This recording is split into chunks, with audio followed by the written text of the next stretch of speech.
গণ অধিকার পরিষদের জনাব মনির হোসেন রাজীব মোল্লা।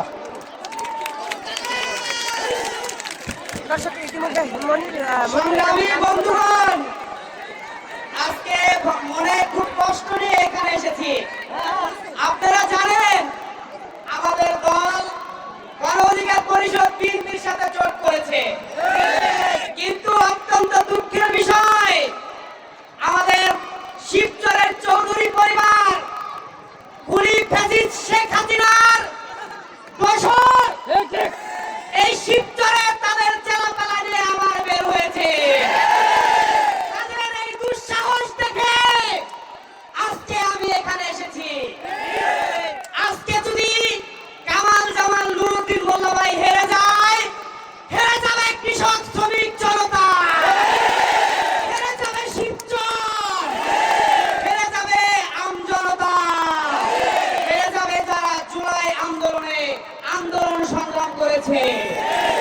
এই খুনি শেখ হাসিনার বিরুদ্ধে আন্দোলন করতে গিয়ে আমরা গুলি খেয়েছি, মার খেয়েছি, লড়াই সংগ্রাম করে এই খুনি হাসিনাকে বিদায় করেছে বাংলার ছাত্র সমাজ। কিন্তু তাদের সাহস দেখে আমি হতভম্ব হয়ে যাই যে আকাশে বসে হুঙ্কার দিচ্ছে শিবচরে নাকি তিনি এমপি হয়ে যাবেন। তোমাকে যদি এমপি হতে হয় শিবচর আসতে হবে, পুরো দেশে এমপি হতে পারবে না। কোন চৌধুরী পরিবার কেন, বাংলাদেশের সম্রাট, ইন্ডিয়ার সম্রাট শাহজাহান আসলেও আর কাজ হবে না। তোমাকে শিবচরের মানুষ তাড়িয়ে দিয়েছে, শিবচরে আর আসার পায় তারা করবে না। বন্ধুগণ, আজকে আমি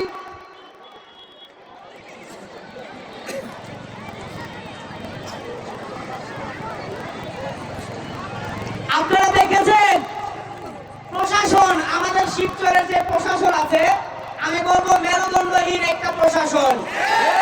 কেন দিনের বেলায় প্রকাশ্যে আওয়ামী লীগ সন্ত্রাসীরা বক্তব্য দেয়, রাতের বেলায় অভিযান করে, রাতের বেলায় অভিযান করে কেন? তারা চোর পুলিশ খেলা খেলে, মানুষকে আইন ওয়াশ করা হয়। আমরা অভিযান করেছি। বাস্তবে বন্ধুগণ, আমরা দেখতে পেরেছি বিভিন্ন আওয়ামী লীগের নেতা কর্মীরা প্রকাশ্যেই বক্তব্য দিচ্ছে যে নুরি আলম চৌধুরী নাকি তাদেরকে সমর্থন দিয়েছে। কোন সমর্থনের কাজ হবে না। আগামী 12 তারিখ জাহাজ মার্কা ভোট দিয়ে আপনারা এই খুনি হাসিনাকে পরাজিত করবেন।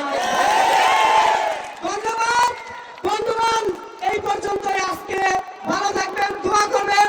আগামী 12 তারিখে দেখা হবে বিজয়ের হাসিতে আপনাদের সাথে ইনশাআল্লাহ।